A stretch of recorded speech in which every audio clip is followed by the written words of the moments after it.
সঁচা কথা ক'লোঁ, মানিলে তৰিবা নামানিলে মৰিবা, তাৰ দুখে মোক স্পৰ্শ কৰিব নোৱাৰে। এই আদৰ্শৰে আমি সমাজত আগুৱাই যাব লাগিব। গতিকে তেওঁ 3 জন্মত ঈশ্বৰক আৰাধনা কৰি গতি পাইছে। 9জন নৱদ্বীপৰ অধিপতি হৈছে, 81 জনে কৰ্মকাণ্ড প্ৰৱৰ্তাই আছে। গতিকে ভৈলা মহাসিদ্ধ তত্ত্ব জ্ঞানী নৱজন ঈশ্বৰ কৃষ্ণক মাত্ৰ কৰে নিৰূপণ।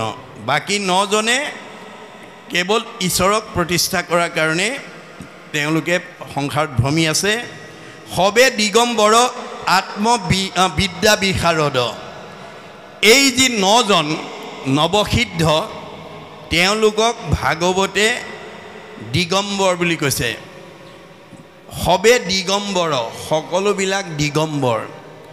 এনে দিগম্বৰৰ আভিধানিক অৰ্থ হৈছে কাপোৰ নোহোৱা উলংগ। কিন্তু মহাপুৰুষ শংকৰদেৱে ইয়াত দিগম্বৰ শব্দটো কাপোৰ নোহোৱা উলংগৰ ক্ষেত্ৰত প্ৰয়োগ কৰা নাই। সেইকাৰণে ভাগৱতৰ ব্যাখ্যা 5 প্ৰকাৰে জানিব লাগিব দেই, মনত ৰাখিব। শব্দাতিক, পদাতিক, আধ্যাত্মিক, তাত্ত্বিক আৰু পৰমাৰ্থিক। এই 5 প্ৰকাৰে যদি ভাগৱত ব্যাখ্যা কৰিব নাজানে, তেতিয়াহ'লে তেওঁৰ ব্যাখ্যাই হয়তো সমাজত বিভ্ৰান্তি লৈ আহিব। মনত ৰাখিব কথাটো। আজি বহুত ব্যাখ্যাকাৰকৰ ব্যাখ্যাই সমাজত বিভ্ৰান্তি আনে, মতভেদ আনে। কিন্তু ভাগৱতে কেতিয়াও মতভেদৰ কথা ইয়াত কোৱা নাই। সকলোকে এক কৰিবৰ কাৰণে ভাগৱত সৃষ্টি কৰি থৈ গৈছে। গতিকে আপুনি মই নিজে বুজি নোপোৱাৰ কাৰণে হয়তো আমাৰ সমাজত বিভ্ৰান্তি আহিব পাৰে।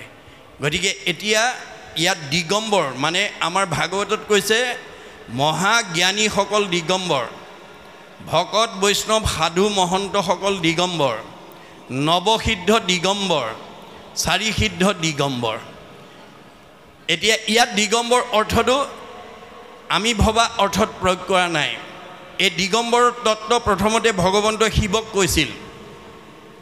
জ্ঞানযোগ, কৰ্মযোগ, ভক্তিযোগ 6 মহেশ্বৰ আগত কহিলা কৃপা মই, বুজিয়া ভক্তিৰ তত্ত্ব দেৱ মহেশ্বৰ, হৰিক হৃদয়ে ধৰি ভৈলা দিগম্বৰ।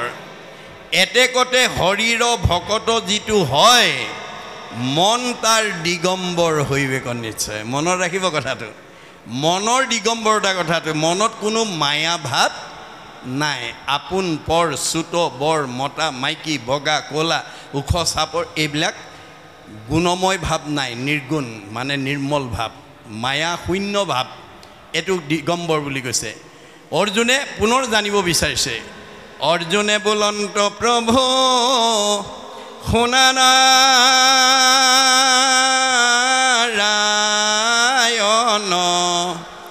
অকাক বুলি দিগম্বৰ কেনুৱা লক্ষণ। দিগম্বৰ কাক বয়, দিগম্বৰ লক্ষণ কি, এই বিষয়ে মোক কোৱা। ঈশ্বৰে কহন্ত সখী শুনা ধনঞ্জয়, অজাক বুলি দিগম্বৰ লোৱা পৰিচয়। দিগম্বৰ কাক বোলে, তুমি পৰিচয়টো লোৱা। 4 দিশক মানি বেক অলংকাৰ, কুণ্ডল মুকুতাৰ মণি মুকুতাৰ হাৰ, শূন্যক মানিব পুষ্প সুগন্ধি চন্দন, মহাদিগম্বৰ তত্ত্ব কহিলো লক্ষণ। নামক জপিয়া ব্ৰহ্ম কৰিবেক মন, নামক জপিয়া ব্ৰহ্ম কৰিবেক মন। যে নাম জপ কৰি তেওঁ ব্ৰহ্মময় হ'ব আৰু সমস্তকে ব্ৰহ্মময় দেখা পাব। এইজনকে দিগম্বৰ বুলি কৈছে। গতিকে এই গুণবিশিষ্ট নোহোৱা পৰ্যন্ত আমি সকলোকে যেতিয়ালৈকে ব্ৰহ্মময় দেখিব নোৱাৰিম, তেতিয়ালৈকে আমাৰ দেহভাৱ থাকিব। দেহভাৱত মায়া আহিব। দেহৰ আপোন পৰ আছে, উচ্চ নীচ আছে, ধনী দুখীয়া আছে, বগা ক'লা আছে, মতা মাইকী আছে, ইত্যাদি ইত্যাদি। গতিকে দেহ ধৰ্ম যেতিয়ালৈকে আমি মানি থাকিম, তেতিয়ালৈকে মায়াক আশ্ৰয় কৰি থকা হ'ব। আৰু মায়া ধৰ্ম লৈ থকা পৰ্যন্ত আপুনি অহা যোৱা কৰি থাকিব লাগিব, ভগৱন্তৰ ওচৰলৈ যাব নোৱাৰিব। গতিকে ভাগৱত শুনি আমি মায়া মুক্ত হ'ব লাগিব। আমি সকলোকে একাত্মা বোধ কৰিব লাগিব। যিদিনাখন আপুনি গোটেই জগততে বিষ্ণুময় দেখিব, বিষ্ণুময় দেখে যিটো সমস্ত জগত জীৱন্ততে মুক্ত সিটো অচিৰকালত, সেই দিগম্বৰ, সেইজনক দিগম্বৰ বুলি কৈছে। গোটেই জগততে যিজনে ব্ৰহ্মময় দেখা পাইছে, সমস্ততে ভগৱন্তক যিজনে দেখা পাইছে, সেইজনৰ কোনো মায়া মোহ থাকিব নোৱাৰিব। এই গুণবিশিষ্ট হৈছে এই 9জন। সবে দিগম্বৰ আত্মবিদ্যা বিশাৰদ, আত্মবিদ্যা বিশাৰদ। তেওঁলোক আত্মজ্ঞানী, দেহজ্ঞানী নহয়, মনত ৰাখিব কথাটো। তাসম্বাৰৰ নাম শুনা হুয়া নিশবদ, তোমালোকে একান্ত মনে শুনা। কবি হবি অন্তৰিক্ষ চতুৰ্থ প্ৰবোধ, অপৰ পিপলায়ন আবিভূত শুদ্ধ, দ্ৰমিল শ্ৰমহ কৰ ভাজন নৱম। এই 9জন এহি নৱসিদ্ধ হৰি ভকত পৰম, এওঁলোক ঈশ্বৰৰ পৰম ভকত, এই 9জন। আৰু ইটো স্থূল সূক্ষ্ম ৰূপ বিশ্ব চৰাচৰ, পৃথিৱীৰ যিমান ডাঙৰ সৰু গোটেই বিশ্ব চৰাচৰ জগত সবে নাৰায়ণময় দেখে নিৰন্তৰ। তেওঁলোকে ডাঙৰ সৰু চৰাচৰ জগতখনৰ সকলোকে কেনেকুৱাকৈ দেখে? নাৰায়ণময়, ঈশ্বৰময় দেখে। ব্ৰহ্ম জ্ঞান সম্পন্ন হৈ গৈছে তেওঁলোকৰ। কিন্তু আপোনাতো হন্তে নোহে ব্যতিৰেক, গতিকে সকলোকে নিজৰ নিচিনা ভাবে। আত্মবিশাৰদ, মোৰ তাত যিটো আছে এওঁৰ তাতো আছে, তেওঁৰ তাতো আছে। গতিকে কাকো বেয়া ব্যৱহাৰ কৰিব নোৱাৰে। যাৰ আত্মজ্ঞান হ'ল সি কাকো দুখ দিব নোৱাৰে। কাক দিব? চবতে মই আছোঁ বুলি কৈছে। যত দেখা ভূত প্ৰাণী সবাহাকে বিষ্ণু মানি, হিংসা এৰি কৰা উপকাৰ। মই চবতে আছোঁ, কৰ্মফলে বিভিন্ন ৰূপত আছোঁ। সেইটো তোমালোকৰ চিন্তাৰ বিষয় নহয়। কৰ্মদোষত কাক ক'লৈ লৈ যাব লাগে সেইটো মোৰ হাতত আছে, সেই তথ্য মোৰ হাতত আছে। আৰু সেই কৰ্মদোষে কোন কেতিয়া ক'লৈ যাব লাগিব মই ভাগৱতত উল্লেখ কৰি আছোঁ। যদি কোনোবাই মোৰ গুণনাম নি আন দেৱতাৰ লগত একে কৰিব বিচাৰে, তেতিয়াহ'লে তাৰ দুখত মই তাক ক'লৈ পঠিয়াম? শুনা অৰ্জুন, আনদেৱে এৰ কৰে কেশৱক সম, জানিবাহা শিশিজন পাতকী পৰম, হুইবেক বিস্তাৰ কীট জন্মে জন্মে মৰি, অৰ্জুনত গীতাত কহিলা দেৱ হৰি। আমি কোনোবা মানুহে যদি ঈশ্বৰৰ নামটো নি আন দেৱতাৰ লগত সানমিহলি কৰিব বিচাৰোঁ, আন দেৱতাৰ স্থানত যদি কৃষ্ণ গুণনাম ল'ব বিচাৰোঁ, তাৰ দুখৰ কাৰণে আমাক বিস্তাৰ কীট জন্ম দিব আৰু তাতে তেওঁ সোমাই থাকিব, ভগৱানো সোমাই থাকিব বিস্তাৰ কীটত। চোৱা, কৰ্ম দুখত মই এওঁ বিস্তাৰ কীট কৰি ৰাখিছোঁ আৰু তাতে ময়ো সোমাই আছোঁ। গতিকে ভাগৱত শুনি তুমি যাতে এই স্থানলৈ আহিব লগা নহয়, তাৰ কাৰণে নিজেও সাৱধান হ'বা আৰু তোমাৰ পৰিয়ালৰ সকলোকে সাৱধান কৰিবা, গাঁওবাসীক তুমি সাৱধান কৰিবা, সমাজক তুমি সাৱধান কৰিবা।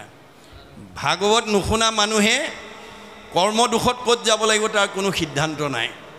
গতিকে এইটো কৰ্মদোষত আমাক বিভিন্ন ঠাইলৈ পঠিওৱাৰ দায়িত্বটো তেওঁৰ। গতিকে যথা কৰ্ম তথা ফল। মানুহৰ জন্ম পাই যদি ঈশ্বৰক ভজনা নকৰে, কাৰণ চাৰিমুঠি জীৱৰ ভিতৰত ঈশ্বৰক ভজনা কৰিব পৰা শক্তি মানুহৰ আছে, এই কথা জানিও যদি কোনোবা মানুহে ঈশ্বৰক ভজিব নিবিচাৰে, তেতিয়াহ'লে তাক কৰ্মদোষত ক'লৈ লৈ যাম? মনুষ্যৰ জন্ম পাই হৰি নভজিলা, অৱশ্যে হুইবা ভাই তৃণতৰু শিলা।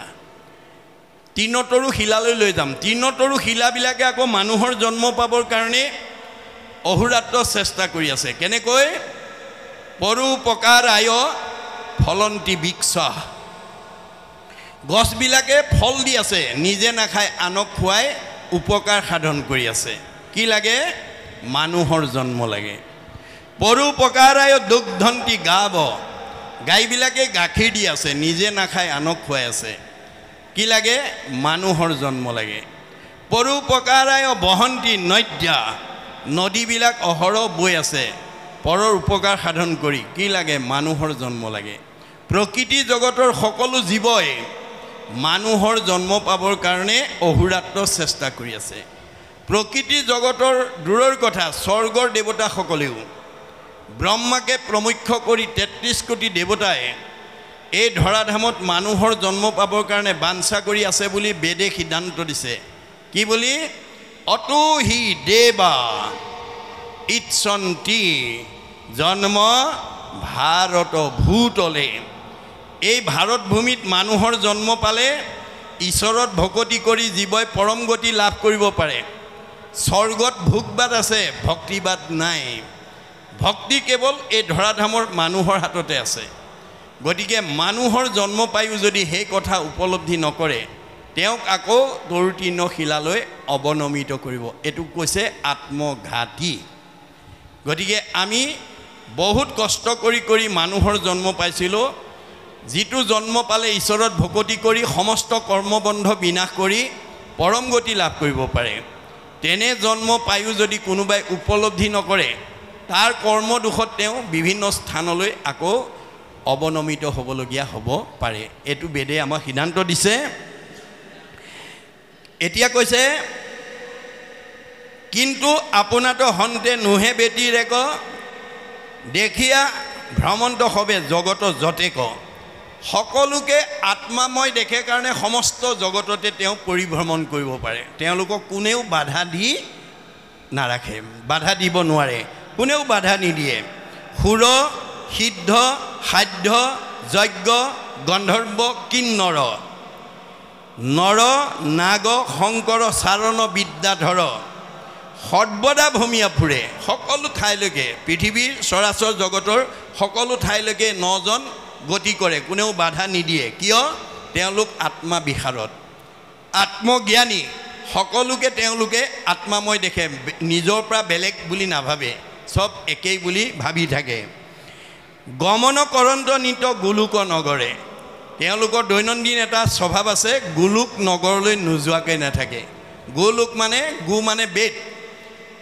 বেদ মানে ঈশ্বৰৰ জ্ঞান য'ত চৰ্চা হয় সেই স্থানলৈ তেওঁলোক যায় এইটো গোলোক গোলোক দেই এইটো আমি বেদৰ জ্ঞান আজি আমাৰ চৰ্চা হৈ আছে ঈশ্বৰৰ জ্ঞান য'ত চৰ্চা হৈ থাকে সেই ঠাইলৈ সিদ্ধ পুৰুষসকল জ্ঞানী মানুহসকল সদায় গমন কৰে গতিকে নিমন্ত্ৰণ নাপালেও এনেকুৱা স্থানলৈকে আহিব লাগে ইয়াত কোনো বাধা নাই এই নামঘৰত আহি ভাগৱত শুনাত কোনো বাধা নাই এই তথ্য শংকৰদেৱে দেখুৱাই থৈ গৈছে শংকৰদেৱৰ আবিৰ্ভাৱৰ আগত অসমক প্ৰাক শংকৰী যুগক অন্ধকাৰ যুগ বুলি কোৱা হৈছিলে যিটো সময়ত মানুহে ধৰ্মৰ নামত অসমত মানুহে ধৰ্মৰ নামত মানুহ বলি দিবলৈও কুণ্ঠাবোধ কৰা নাছিলে তেনে এটা সন্ধিক্ষণত কৃষ্ণই শংকৰৰূপে আহি এই অসম ভূমিত আবিৰ্ভাৱ হৈ চাৰিওফালে এপাক ঘূৰি চাই দেখিলে যে এই অসমত বিভিন্ন জাতি জনগোষ্ঠী উপজাতিৰ বাসস্থান এই সকলোবিলাক ঈশ্বৰৰ অমৃতৰ সন্তান এই কথাটো যদি মই অসমবাসীৰ মাজত দি থৈ যাব নোৱাৰোঁ অনাগত দিনত এওঁলোকে একতাৰ দোলেৰে বান্ধ খাব নোৱাৰিব সমন্বয়ৰ সেতু বান্ধিব নোৱাৰিব সেইকাৰণে শংকৰদেৱে প্ৰথম সমাজ সংস্কাৰ পথটোকে হাতত তুলি লৈছিল কেনেকৈ লৈছিল দ্বিতীয় স্কন্ধ ভাগৱতত উল্লেখ আছে কিৰাতক চাৰি খাচী গাৰু মিৰি যৱন কংক গোৱাল ধুবাজে তোৰক অসম মলোক কুবাচ মেল চাণ্ডাল আনো হব পাপী কৃষ্ণ সেৱকৰ সংগত পবিত্ৰ হয় হৰিত একান্তে ভকতি কৰিয়া বৈকুণ্ঠে সুখে চলয় আজিৰ এই নামঘৰত মহাপুৰুষৰ অৱদান এই নামঘৰত আমি ঈশ্বৰৰ কথা পাতিলে সকলো জাতি জনগোষ্ঠীৰ মানুহে আহি শুনি বৈকুণ্ঠৰ পথ প্ৰশস্ত কৰিব পাৰে ইয়াত কোনো বাধা নাই সেইকাৰণে আমি সকলো যে ঈশ্বৰৰ সন্তান এই কথাটো তেওঁ বাস্তৱিকতে দেখুৱাই থৈ গৈছে সকলো জাতি জনগোষ্ঠীৰ পৰা ভকতক সংস্কাৰ কৰি লৈ আহিছে সংস্কাৰ পদ্ধতিটো কেনেকৈ কৰিছে ভগৱন্তৰ হাজাৰটা নামৰ পৰা এটা এটা নাম দি লৈ আহিছে আনি সমাজৰ লগত পৰিচয় কৰাই দিছে হেৰা সমাজৰ লোকসকল এয়া মই গাৰুৰ ভকত আনিছোঁ এওঁক তোমালোকে আজিৰ পৰা গাৰু বুলি নিন্দা নকৰিবা এওঁ ঈশ্বৰৰ অমৃতৰ সন্তান এওঁক তোমালোকে আজিৰ পৰা গোবিন্দ আতৈ বুলিবা এয়া মই নগাৰ ভকত আনিছোঁ এওঁক আজিৰ পৰা তোমালোকে নৰোত্তম আতৈ বুলিবা। এয়া মই যৱনৰ ভকত আনিছোঁ, এওঁক আজিৰ পৰা জয় হৰি আতৈ বুলিবা। এয়া মই কাৰ্বিৰ ভকত আনিছোঁ, এওঁক আজিৰ পৰা তোমালোকে ভোলাই আতৈ বুলিবা। এয়া মই জয়ন্তীয়াৰ ভকত আনিছোঁ, এওঁক আজিৰ পৰা তোমালোকে মাধৱ আতৈ বুলিবা। এয়া মই হীৰাৰ ভকত আনিছোঁ, এওঁক আজিৰ পৰা তোমালোকে মথুৰা দাস আতৈ বুলিবা। এয়া মই আহোমৰ ভকত আনিছোঁ, এওঁক তোমালোকে আজিৰ পৰা নৰহৰি আতৈ বুলিবা। এয়া মই কছাৰীৰ ভকত আনিছোঁ, এওঁক আজিৰ পৰা তোমালোকে বলাই ৰমাই বুলিবা। এয়া মই মিচিঙৰ ভকত আনিছোঁ, এওঁক আজিৰ পৰা তোমালোকে পৰমানন্দ আতৈ বুলিবা। এয়া মই দেউৰীৰ ভকত আনিছোঁ, এওঁক আজিৰ পৰা তোমালোকে বৈকুণ্ঠ আতৈ বুলিবা। এয়া মই কৈৱৰ্তৰ ভকত আনিছোঁ, এওঁক আজিৰ পৰা তোমালোকে পূৰ্ণানন্দ আতৈ বুলিবা। এয়া মই বনিয়াৰ ভকত আনিছোঁ, এওঁক আজিৰ পৰা তোমালোকে হৰিদাস আতৈ বুলিবা। এয়া মই কোচৰ ভকত আনিছোঁ, এওঁক আজিৰ পৰা তোমালোকে মুৰাৰী আতৈ বুলিবা। এয়া মই কলিতাৰ ভকত আনিছোঁ, এওঁক আজিৰ পৰা তোমালোকে গোপাল আতৈ বুলিবা। এয়া মই ভুটিয়াৰ ভকত আনিছোঁ, এওঁক আজিৰ পৰা তোমালোকে দামোদৰ আতৈ বুলিবা। এয়া মই নাপিতৰ ভকত আনিছোঁ, এওঁক আজিৰ পৰা তোমালোকে নাৰায়ণ ঠাকুৰ আতা বুলিবা। এয়া মই তিৱাৰ ভকত আনিছোঁ, এওঁক আজিৰ পৰা তোমালোকে সুদাম আতৈ বুলিবা। এয়া মই কায়স্থৰ ভকত আনিছোঁ, এওঁক আজিৰ পৰা তোমালোকে সতাই আতৈ বুলিবা। এয়া মই মুছলমানৰ ভকত আনিছোঁ, এওঁক আজিৰ পৰা তোমালোকে শ্যাম কাই আতৈ বুলিবা। এয়া মই ব্ৰাহ্মণৰ ভকত আনিছোঁ, এওঁক আজিৰ পৰা তোমালোকে অনন্ত কণ্ডলী সাৰ্বভৌম ভট্টাচাৰ্য বুলিবা।